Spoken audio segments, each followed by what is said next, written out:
I've given her a bath once. The water was black, and she's about ready to have another bath. Yeah. Oh my gosh. She just collects everything. Oh, she does. Oh, she does. Oops. Oops, oops, oops. Oh. You're out of here. No, no, no, no.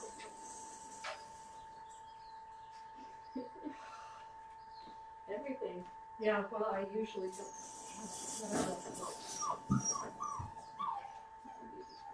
All right. And you. Okay, ready? Yeah, and I'll make sure your head's not cut off. I gave a whole talk once with no head. You're great. Am I good? Go for it. All right. Hi, everybody. My name is Jamie Stapleton, and I'm just going to chat with you a little bit today about what our dogs do, what these puppies will do in advanced training. So what advanced training means is it's a 6 to 9 month kind of training that the dogs enter into after they after the puppy raisers give them up. So they're about 18 months old when they come into advanced training. So we have 5 different regional centers where this occurs. So here in Santa Rosa, in Orlando, Florida, Medford, New York on Long Island, Delaware, Ohio, as well as Oceanside, California. So those are our 5 regional centers, and all 5 of those centers, the puppies undergo advanced training. So when I'm an instructor, all of the people that train dogs, we're called instructors, and we, after the puppies are socialized and given their basic skills and all of the love and potty training and all of that the puppy raisers do, they come to us and they live with us at our centers for 6 to 9 months. We teach them almost 40 commands, so a lot of different commands, some of which are flashier, some of which are not as flashy, but also equally important for somebody with a disability. So some of the things that we teach our dogs, we teach them to tug open doors, doors, drawers. They can also tug somebody's clothes off if they're having a hard time, if they have a hard time getting their clothes off, the dog can assist with that. We teach the dogs to retrieve things off the ground. That's one of the most important commands that our clients need. A lot of our clients can't pick things up. They often drop things. And usually they have to ask people, other people, friends, family, they're alone, strangers, to pick them up. And they don't like to be dependent on other people. So we teach the dogs to do that. So we have little Goldens and Labs who naturally like to pick things up. Anyways, if you haven't noticed, these little guys are already practicing their retrieve commands by putting everything in their mouth. So we take a while for them to teach them to do that. They can pick anything under 5 pounds. We've taught dogs to pick up credit cards. We've even had some that can pick up like coins in their mouth, even without swallowing them, believe it or not. They can carry shopping bags. They pick up all sorts of commonly dropped items, cell phones, sunglasses, pens, pencils, all sorts of stuff. Keys. Keys is a really important one. So we take it takes a really long time to train this command. It just takes a lot of repetition of having the dogs pick just all sorts of things up. Just getting them used to not only picking things up that they want to pick up, like toys, but just getting them used to picking things up that may not be so comfortable in their mouth. So that's one of the big commands that we teach. Another command we teach is the push command. So what push means is the dog uses their nose to push a drawer shut or a door, one of those push plates to open up a door in public. They can do all sorts of stuff, and people find that really useful.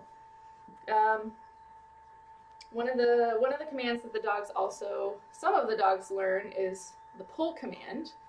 They learn they have a special vest that they wear with a handle on it, and they learn how to pull a manual wheelchair. So if we have somebody that uses a manual wheelchair, if you know somebody that uses one, you know that they a lot of times have shoulder problems because they're using their arms as their legs, which is not natural for humans. So they usually have a lot of shoulder problems, injuries, things like that. So a dog that's taught to pull a manual wheelchair can really help ease the pressure on their shoulders. It can help them on long distances. It can help them short, maybe short little inclines, things like that. So those are some of the really flashy commands that we teach our dogs. And then a lot of the commands that we teach the dogs are pretty important because of the nature of the situations that our dogs are in. So by that I mean they typically are placed with somebody with a physical disability who have, decreased mobility. They may be in a wheelchair. They may have decreased, oh, thank you. You're chewing nice. They may have, they're not able to, manage a dog like you or I would. So some of the commands, like, for instance, the heel command. So for us, heel means the dog comes around and sits on our left side, right next to us. So if you have a dog at home and they know sit, they probably sit wherever they are. They sit out here, they sit over here. There's not really a place for them to sit. For a service dog, if one of our clients is in a grocery store and they're in an aisleway, and if their dog doesn't know how to remove themselves from the aisleway, a lot of our clients can't do that for them. So we have the heel command, which tells the dog exactly where to go, right next to me, so they can create more space for other shoppers or people to walk by, things like that. So that's a little bit about the commands and why we teach them. So what our training program is like, we have about 50 instructors throughout the entire organization. So at all of our regional centers, we have, I'm sure a lot of you are probably wondering how you become an instructor. We have an apprenticeship program where people of all different backgrounds have entered into.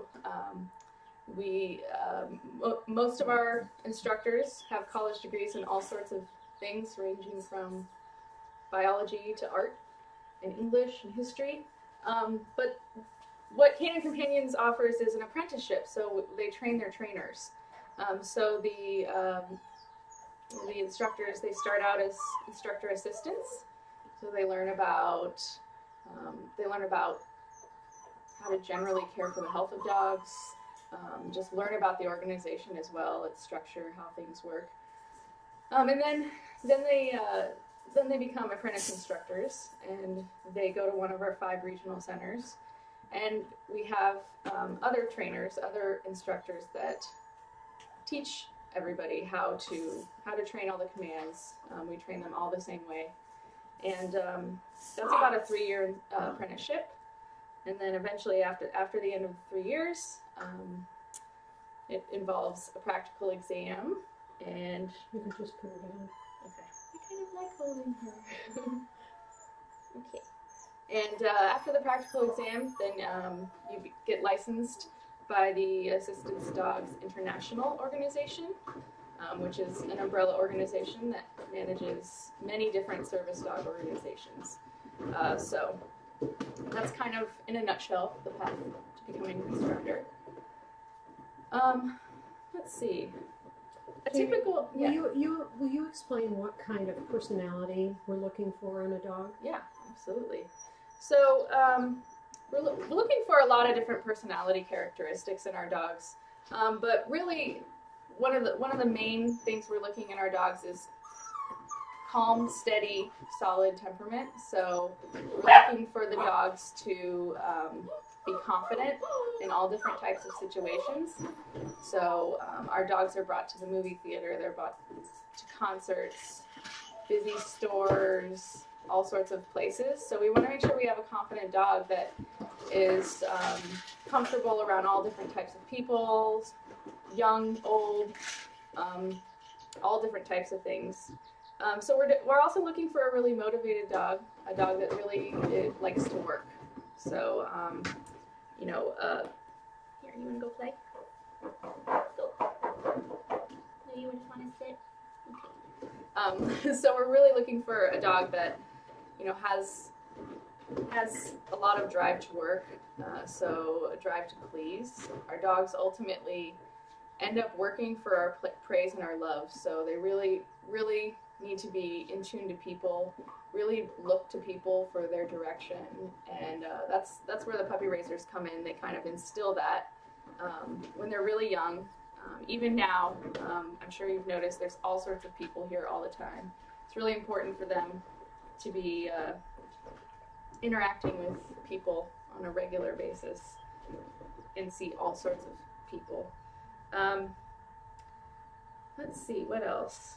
We really, what we're looking for in a dog kind of sometimes depends on, you know, sometimes we're looking for a really cuddly dog, a really interactive dog, in our skill companion setting as well as a facility setting. So these would be placed with children with disabilities, or they would be working in a facility like a rehab facility or a hospital, a special ed classroom, things like that. So we're really looking for dogs that really love people, they love interacting, they love, you know, kind of just being a good buddy. So that's you know, definitely a personality characteristic that we look for. But on the flip side, when we're looking at a dog to provide a lot of skills, a highly skilled dog, we really want a really motivated, highly driven dog. So even within our group of dogs, we're looking for some slightly different things.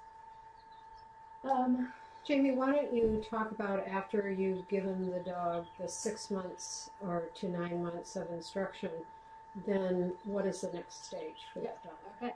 So our dogs, like I said, are trained. Can you take my cell phone? She found it. Our dogs are trained, like I said, for 6 to 9 months. And then simultaneously, we have people that are applying. So we have an application process that involves filling out a couple of different applications, as well as